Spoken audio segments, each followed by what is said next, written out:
Segunda-feira, 7h45 da manhã. Eu estava em casa, tomando o primeiro café sem pressa em 17 anos, quando o celular começou a tocar. 17 ligações perdidas. 11 mensagens no WhatsApp. A primeira do seu Maurício. Dona Vera, pelo amor de Deus, a senhora pode ligar aqui? A linha parou toda e ninguém sabe o que fazer. Era o meu primeiro dia fora da fábrica. Na sexta-feira anterior, o gerente que havia me chamado de dispensável na frente da diretoria inteira tinha sorrido quando eu pedi demissão. Tinha contratado uma engenheira recém-formada para fazer meu trabalho por R$ 3.000 a menos por mês. Tinha dito que estava modernizando a estrutura de custos. O que ele não calculou é que o sistema travava toda segunda-feira de manhã, por um bug específico que eu havia levado 3 anos para entender. Que o procedimento de recuperação exigia um script no prompt de comando antes de qualquer reinicialização. E que esse procedimento estava na página 42 de um manual de 63 páginas que a substituta havia colocado na gaveta sem ler.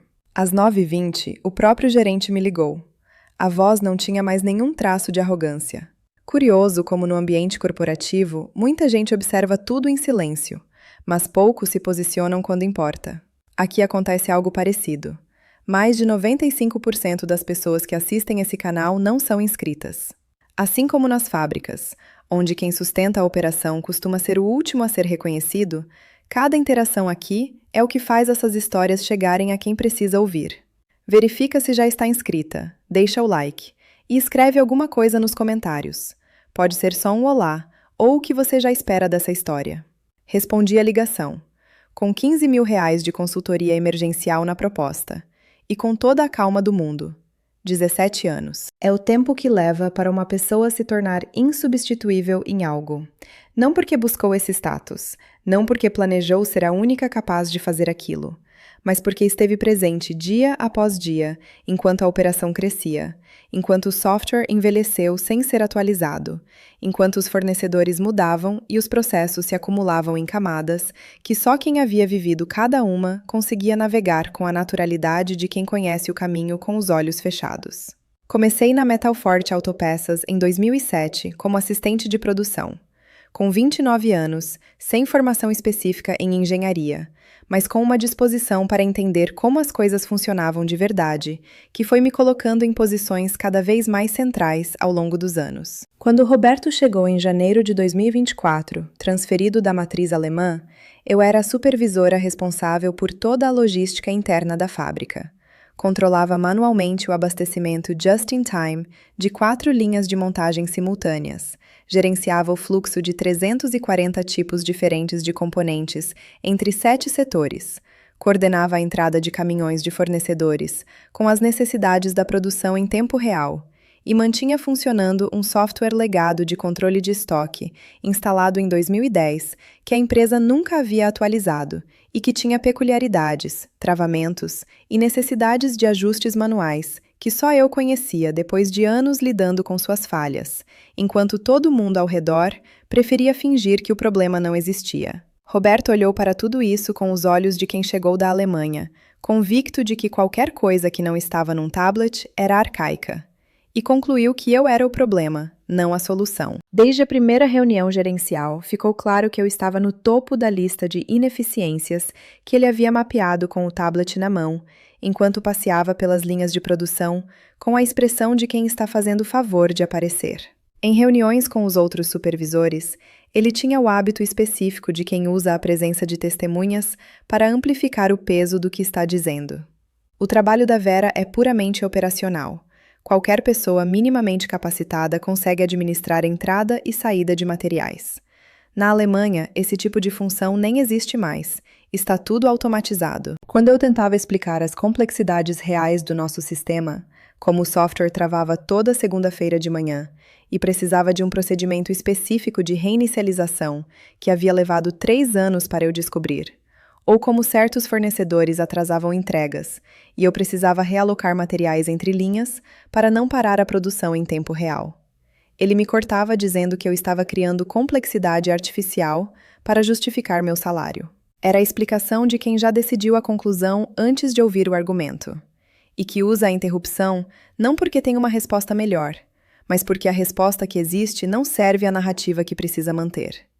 Eu ouvia, anotava e voltava para a fábrica fazer o trabalho que ele havia decidido que era simples. A gota d'água aconteceu em março, numa reunião de diretoria, onde eu havia apresentado um relatório mostrando redução de 18% no desperdício de materiais no último trimestre, através de um controle mais rigoroso das sobras de cada lote de produção. Um resultado concreto, mensurável, com impacto direto na margem da empresa, que havia exigido um método de rastreamento que eu havia desenvolvido e implementado ao longo de 6 meses. Roberto esperou eu terminar a apresentação. Esperou o diretor administrativo começar a fazer perguntas positivas.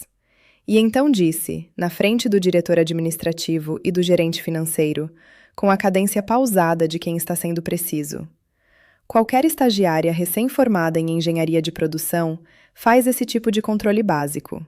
Francamente, eu esperava resultados mais significativos de alguém com tanto tempo de casa. Talvez seja a hora de trazermos sangue novo para essa posição. Saí daquela reunião com um tipo de clareza que só aparece quando alguém finalmente diz em voz alta o que você já sabia que estava sendo pensado. Não era mais sobre o trabalho, era sobre a decisão que havia sido tomada antes da reunião começar, e da qual a reunião era apenas o anúncio formal. Conversei com meu marido naquela noite. Tínhamos guardado algum dinheiro ao longo dos anos. Eu estava com 46 anos, cansada de ser tratada como incompetente por alguém que nunca havia operado uma linha de produção por mais de uma tarde de visita técnica, e convicta de que continuar naquele ambiente seria trocar minha saúde mental por um salário que já não compensava o custo. Na semana seguinte, entreguei meu pedido de demissão. Roberto nem sequer tentou me convencer a ficar. Pelo contrário, sorriu com a satisfação específica de quem está vendo um plano se executar dentro do cronograma e disse: "Acho uma decisão madura da sua parte. Vou providenciar sua substituição imediatamente." 2 dias depois, havia contratado Jéssica, engenheira de produção recém-formada, 22 anos, 6 meses de estágio numa fábrica automatizada em São Paulo. Salário de R$ 5.200. Eu ganhava R$ 8.700. Roberto havia anunciado em reunião que estava modernizando a estrutura de custos e que Jéssica traria conhecimento atualizado das melhores práticas internacionais de manufatura enxuta. Era a linguagem de quem confunde credencial com competência e que descobre a diferença entre as duas apenas quando a linha para, e não há ninguém que saiba por quê. Cumpri meu aviso prévio de 30 dias com a mesma dedicação que havia colocado em cada um dos 17 anos anteriores. Não porque devia algo a Roberto, mas porque devia algo aos 140 funcionários que trabalhavam naquela fábrica e que não tinham nada a ver com a arrogância do gerente que havia chegado da Alemanha, convicto de que sabia mais do que sabia. Passei 4 semanas treinando Jéssica em cada detalhe da operação. O sistema de abastecimento just in time. As planilhas de controle paralelas que eu mantinha porque o software não gerava alguns relatórios essenciais, como identificar quando um fornecedor estava atrasando, pela cor da lona do caminhão. Conhecimento visual que havia levado 2 anos para eu desenvolver, observando padrões que nenhum sistema capturava. Mostrei os procedimentos de emergência para a falta de energia. Demonstrei como reiniciar o sistema quando travava. Expliquei as peculiaridades de cada linha de produção, com o nível de detalhe que só faz sentido para quem vai precisar usar esse conhecimento sob pressão. Jéssica anotava, mas eu percebia pelo olhar. O olhar de quem foi treinada num ambiente moderno e está sendo apresentada a um ambiente real. Que ela achava aquilo tudo excessivamente complicado e provavelmente desnecessário. Em vários momentos comentou que na faculdade aprenderam que processos manuais não deveriam existir e que o ideal seria automatizar tudo. Eu concordava que seria ideal, mas explicava que a realidade da fábrica era essa e que enquanto a diretoria não investisse em novos sistemas, alguém precisava fazer aqueles ajustes manuais com a consistência de quem entende por que cada passo existe. Roberto aparecia esporadicamente durante os treinamentos e sempre fazia o mesmo tipo de intervenção. Não precisa entrar em tanto detalhe, Vera. Jéssica tem formação técnica. Ela vai entender rápido a lógica do processo. Era a instrução de quem confunde velocidade de aprendizado com profundidade de compreensão. E que não entende que algumas coisas só fazem sentido quando você as vive, não quando você as lê. Criei um documento de 63 páginas detalhando todos os procedimentos.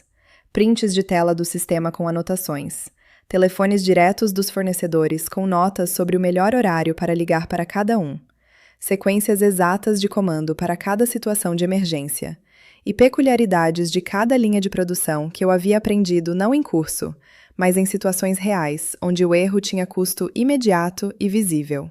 Entreguei impresso e em PDF na última semana. Jéssica colocou na gaveta sem ler na minha frente. Não comentei.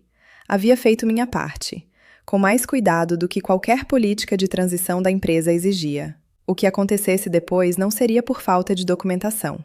Meu último dia foi uma sexta-feira, 28 de março. Passei a manhã finalizando ajustes no sistema, confirmando entregas programadas para segunda-feira e me despedindo dos operadores das linhas. Muitos trabalhavam comigo há mais de 10 anos e estavam visivelmente preocupados com minha saída, da forma que as pessoas ficam preocupadas quando percebem que estão perdendo algo que não tem substituto óbvio. Seu Maurício, supervisor da linha 3, me disse no corredor com a voz de quem está falando o que está pensando sem disfarce. Dona Vera, a senhora é o coração dessa fábrica. Quando a linha trava, a gente nem chama mais o pessoal da TI, a gente chama a senhora. Não sei como vai ser sem a senhora aqui. Saí às 18 horas. Roberto nem apareceu para se despedir. Jéssica acenou da mesa dela, mexendo no celular. Dirigi para casa com um misto de alívio e apreensão. Alívio por não ter mais que aguentar humilhação diária. Apreensão por estar desempregada pela primeira vez em quase 2 décadas. O fim de semana passou tranquilo. Domingo à noite, desliguei o despertador pela primeira vez em anos.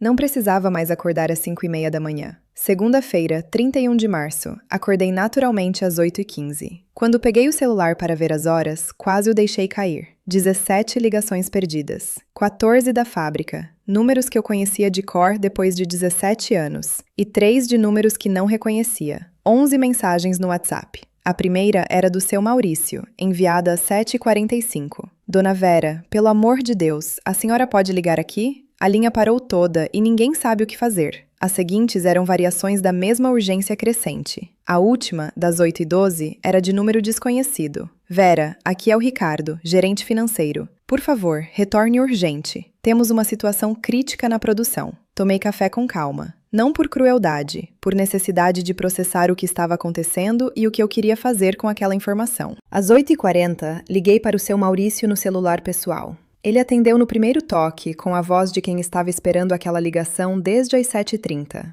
O que Maurício me descreveu era exatamente o cenário que eu havia previsto e documentado. O sistema havia travado logo no início do turno, a falha clássica de segunda-feira que eu conhecia desde 2019 e que havia levado 3 anos para eu entender completamente. Jéssica havia tentado reiniciar pelo procedimento padrão, desligar e ligar, sem saber que antes de reiniciar era necessário rodar um script específico no prompt de comando para liberar os arquivos temporários travados. Sem esse script, o banco de dados corromperia na reinicialização. Era exatamente o que havia acontecido. O sistema agora acusava erro de integridade de dados e não permitia login. As 4 linhas estavam paradas. A fábrica precisava entregar 2.400 eixos de direção para a Volkswagen até às 3 da tarde. E a multa por dia de atraso era de R$80 mil. Roberto estava ao telefone com a TI da matriz na Alemanha, mas eram 4 horas a menos lá e não havia ninguém disponível ainda. O procedimento de recuperação estava na página 42 do manual de 63 páginas que eu havia entregado. Mas o manual estava na gaveta de Jéssica, não aberto na tela do computador dela. Expliquei ao Maurício que não trabalhava mais lá, que não tinha obrigação nenhuma com a empresa. Ele ficou em silêncio 3 segundos e disse apenas: "Eu entendo, Dona Vera. Sinto muito por incomodar. É que são 140 famílias que dependem dessa fábrica continuar funcionando, sabe?" Desligou. Fiquei olhando para o telefone com o peso específico daquelas 140 famílias que não tinham nenhuma responsabilidade pela arrogância de Roberto. Às 9h20, o telefone tocou de novo. Número desconhecido. Era Roberto. A voz não tinha nenhum traço de arrogância. Tinha a qualidade específica de quem está pedindo ajuda para alguém que tratou mal e que sabe, enquanto fala, que está pedindo um favor que não merece. Disse: "Vera, eu sei que você não me deve nada, mas estamos com uma emergência grave. O sistema caiu, a Jéssica tentou todos os procedimentos e não funcionou. Eu precisar da sua ajuda. Por favor." Deixei o silêncio pesar por 5 segundos antes de responder. Não por drama, mas porque havia algo que precisava ser dito com clareza antes de qualquer outra palavra. "Roberto, quando você me disse que qualquer estagiária faria meu trabalho, eu interpretei que você acreditava genuinamente nisso. Então imagino que a Jéssica, com toda a formação técnica dela, deva estar perfeitamente capacitada para resolver essa situação. Afinal, é só um trabalho operacional básico, não é mesmo? Ele engoliu seco do outro lado da linha. Tentou de novo, reconhecendo que havia subestimado a complexidade da minha função e perguntando quanto eu queria para ir lá resolver. E então, chegou a parte que eu havia calculado com a precisão que havia aplicado a cada processo daquela fábrica nos últimos 17 anos. Respondi com toda a calma do mundo. Roberto, estou oficialmente desempregada desde sexta-feira às 18 horas. Se a Metalforte quer contratar meus serviços como consultora externa para resolver uma emergência crítica, posso avaliar uma proposta. Minha taxa de consultoria emergencial é de R$ 1.500 por hora, com mínimo de 4 horas, pagamento adiantado via Pix, e isso apenas para diagnóstico. Se for necessária intervenção para recuperação de sistema, serão mais 6 horas pelo mesmo valor, total de R$ 15.000, pagos antes de eu sair de casa. O silêncio do outro lado tinha a textura de alguém que está calculando e não gostando do resultado do cálculo. Quando ele disse que eu não estava falando sério, respondi com a precisão de quem preparou aquela resposta, sem saber que ia precisar dela. Estou completamente séria. Você tem uma linha de produção parada que custa R$ 80.000 de multa por dia de atraso, mais a perda de produção que deve estar na casa dos R$ 120.000 por dia. 15 mil para resolver o problema me parece um excelente negócio para a empresa. Mas a decisão é sua. Tenho outros assuntos para resolver hoje. Disse que precisava de autorização da diretoria para um valor assim. Respondi que minha proposta era válida pelos próximos 30 minutos e que depois teria compromissos e não poderia mais atender naquele dia. Desliguei. 15 minutos depois, meu celular apitou.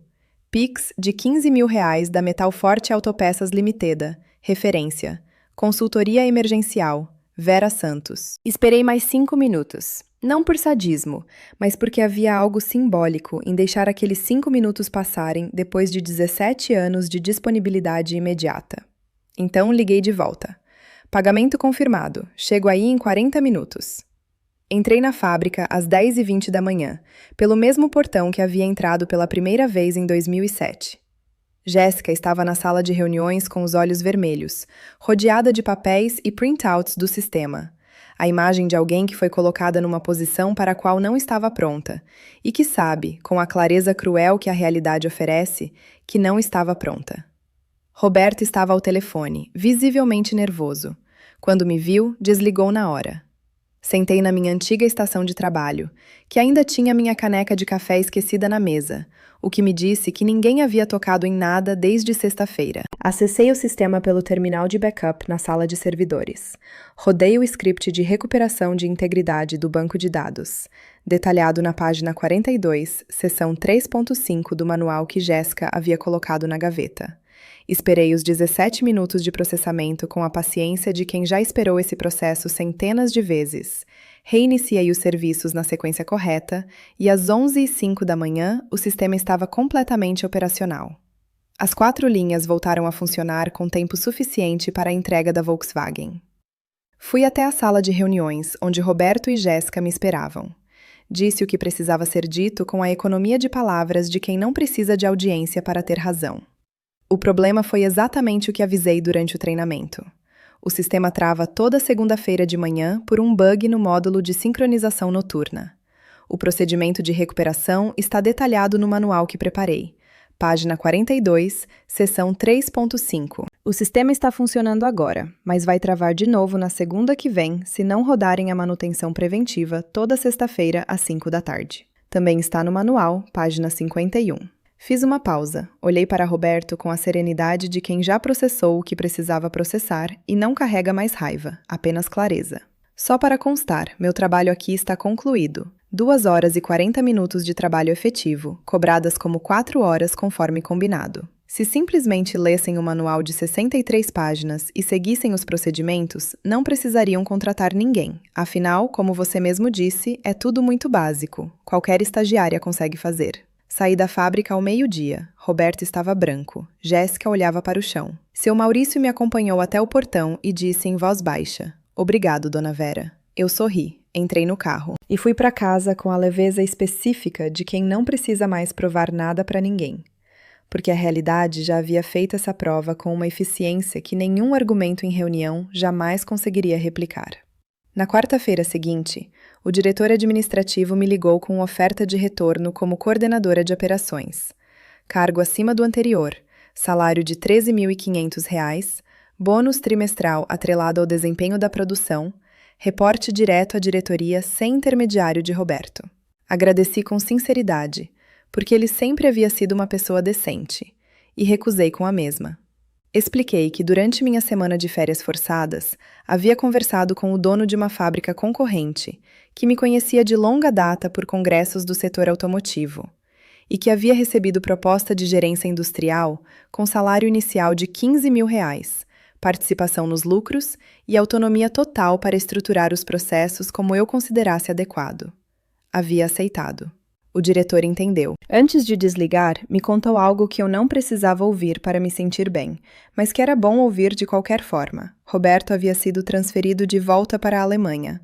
A matriz não havia aceitado bem a história de linha de produção parada porque ele havia subestimado o conhecimento local e contratado alguém sem experiência para economizar R$ 3.000 por mês. Jéssica havia pedido demissão na semana anterior, dizendo que não estava preparada para a pressão do ambiente fabril. 2 meses depois, soube pelo seu Maurício que a Metalforte havia perdido o contrato com a Volkswagen por atrasos recorrentes. Tinham finalmente contratado empresa de TI para substituir o software inteiro, investimento de R$ 280.000, que levou 4 meses para implementar. A economia de R$ 3.000 por mês havia custado mais de R$ 400.000, em consequências diretas e indiretas. Hoje tenho 47 anos. Sou gerente industrial de uma empresa que cresceu 32% no último trimestre. Recebi proposta de sociedade minoritária e nunca me senti tão valorizada profissionalmente. Semana passada, encontrei Roberto por acaso em congresso do setor automotivo em São Paulo. Ele me cumprimentou sem graça, visivelmente constrangido. Eu sorri, cumprimentei de volta com educação e continuei andando. Não guardo rancor. Rancor é peso desnecessário para quem já provou o que precisava provar. Mas admito que foi extraordinariamente satisfatório ver que aquele trabalho operacional básico que qualquer estagiária faz havia custado, no final das contas, muito mais do que a arrogância dele jamais foi capaz de calcular. Se você já foi tratada como descartável por alguém que não entendia o que estava descartando e teve a satisfação de ver a conta chegar com uma precisão que nenhum argumento teria conseguido comunicar, esse canal existe para você. Inscreva-se para não perder nenhum relato, e se você conhece alguém que já ouviu que o que fazia era básico, simples, substituível, compartilhe essa história com essa pessoa. O que você acha? Comenta aqui embaixo e me diz se eu tomei a decisão certa, ou se você teria feito diferente.